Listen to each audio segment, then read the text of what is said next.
ये पौराणिक कथा है भगवान विष्णु के अवतार भगवान परशुराम जी की, जो महातपस्वी, महाक्रोधी और भगवान शंकर जी के परम भक्त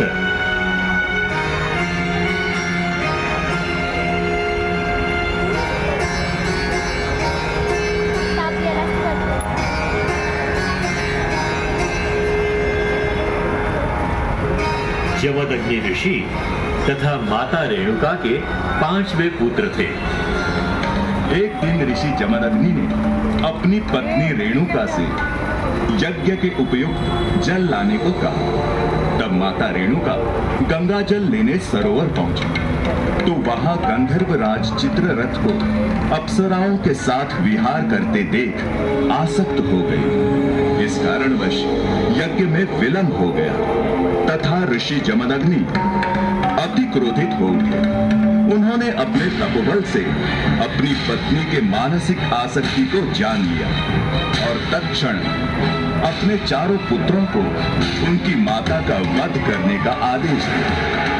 किंतु उन चारों ने ऐसा करने में अपनी असमर्थता जता दी। इससे क्रुद्ध ऋषि जमदग्नि ने तत्क्षण अपनी क्रोधाग्नि द्वारा चारों पुत्रों को भस्म कर दिया।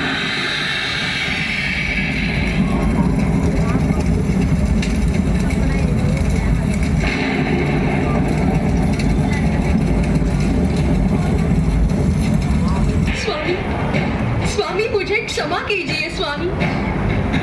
मेरे हाथों ये अपराध हुआ है। इसका दंड आप किसी और को न दें। स्वामी मुझे क्षमा कीजिए स्वामी, मुझे क्षमा कीजिए।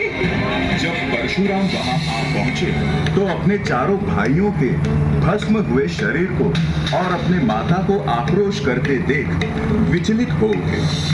परंतु क्रोधित हुए ऋषि जमदग्नि ने अपने 5वें पुत्र परशुराम को अपनी माता का वध करने का आदेश दिया। पुत्र परशुराम, मैंने तुम्हारे चारों भ्राताओं को तुम्हारी मां का वध करने का आदेश दिया था, परंतु उन चारों ने मेरी आज्ञा का अवमान करके अपनी असमर्थता जताई है, इसलिए मैंने उन्हें भस्म कर दिया। अब मैं तुम्हें आदेश देता हूं पुत्र कि अपनी माता के मन में उठे पाप हेतु तुम्हें उनका वध करना होगा। उठाओ अपना परशु और अपनी माता का शिरच्छेद कर दो। उठाओ। परंतु पिताश्री, जिस माता ने मुझे जन्म दिया, मेरा लालन पालन किया, उन्हें मारने का पाप मैं कैसे कर सकता हूँ? यदि तुम मेरी आज्ञा का पालन नहीं करना चाहते हो तो तुम्हारी भी यही दुर्दशा होगी जो तुम्हारे भ्राताओं की हुई है। नहीं स्वामी, नहीं, कृपा कर आप ऐसा ना करें। पुत्र परशुराम, अपने पिता की आज्ञा का पालन करो पुत्र। मुझ जैसी साध्वी के मन में उठे आसक्ति ने मुझे पाप का भागीदार बना दिया है। इसीलिए तुम्हारे पिताश्री का आदेश मानो और मुझे मृत्यु दंड दो। जो आज्ञा माते। पिताश्री, मैं आपके आदेश का पालन अवश्य करूंगा, परंतु आपको मुझे एक वचन देना होगा। कैसा वचन पुत्र? पिताश्री, यदि मैं आपके आदेश का पालन करता हूं तो मैं जो इच्छा करूं उसे आप पूर्ण करेंगे। अवश्य पुत्र, मैं तुम्हें वचन देता हूं। पिता की आज्ञावश परशुराम जी ने अविलंब अपने परशु द्वारा अपनी जननी का शिरच्छेद कर दिया।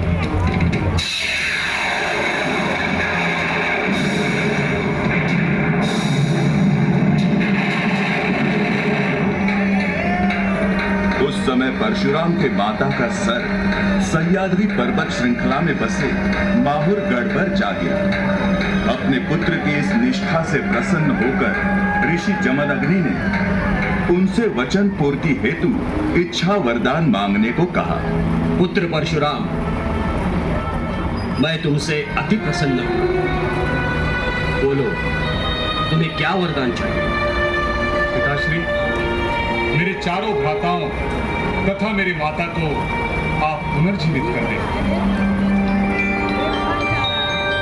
ऋषि जमदग्नि ने अपने तपोबल से चारों पुत्रों को पुनर्जीवित कर दिया, किंतु मातृ दर्शन की तीव्र उत्कंठा ने परशुराम जी को विचलित कर दिया। हे पिताश्री, आपने अपने तपोबल से मेरे चारों भ्राताओं को तो पुनर्जीवित कर दिया, अब कृपा कर ये बताइए कि मुझे मेरे माता के दर्शन कब और कहाँ होंगे? पुत्र परशुराम, सह्याद्री पर्वत श्रृंखला के माहुरगढ़ में तुम्हारी माता विद्यमान है। उनके दर्शन हेतु तुम्हें कठिन तपस्या करनी होगी।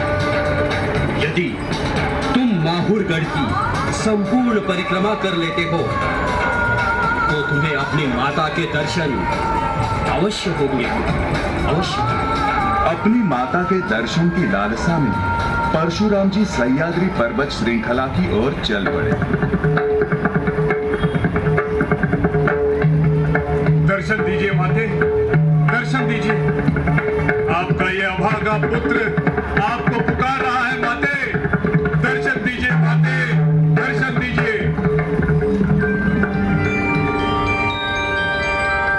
पुत्र परशुराम, यदि तुम मेरा दर्शन करना चाहते हो तो तुम्हें इस सह्याद्री पर्वत श्रृंखलाओं में बसे माहुरगढ़ की परिक्रमा पूर्ण करनी होगी वत्स। किंतु ज्ञात रहे, यदि इसके मध्य में मैंने तुम्हें पुकारा तथापि तुम परिक्रमा खंडित न करना पुत्र, अन्यथा मैं प्रकट रूप में ही वहीं स्थित हो जाऊंगी। जो आज्ञा माते।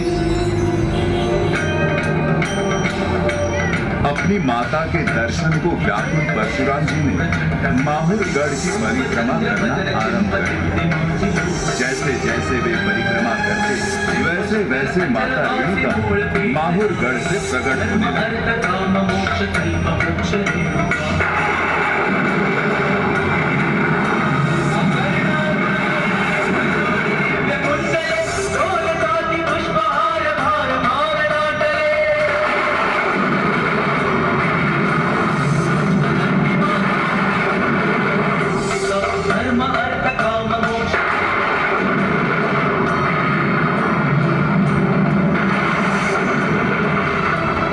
अचानक परशुराम को अपनी माता की पुकार सुनाई। हे पुत्र परशुराम, पुत्र परशुराम। माता की ममतामयी पुकार ने परशुराम जी को परिक्रमा खंडित करने पर विवश कर दिया। माते, माते, माते।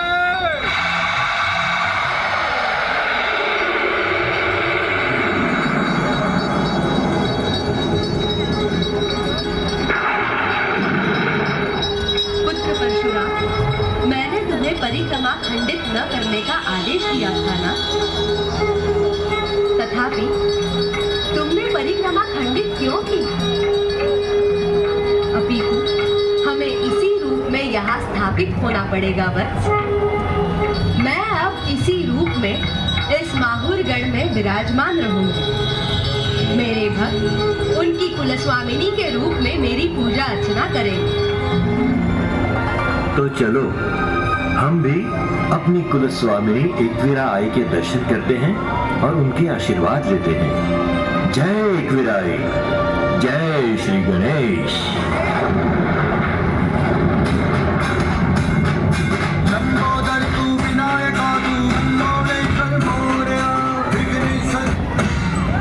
नमस्कार। अमर बाल मित्र मंडल सार्वजनिक गणेश उत्सव अर्थात गिफ्ट स्टार राजा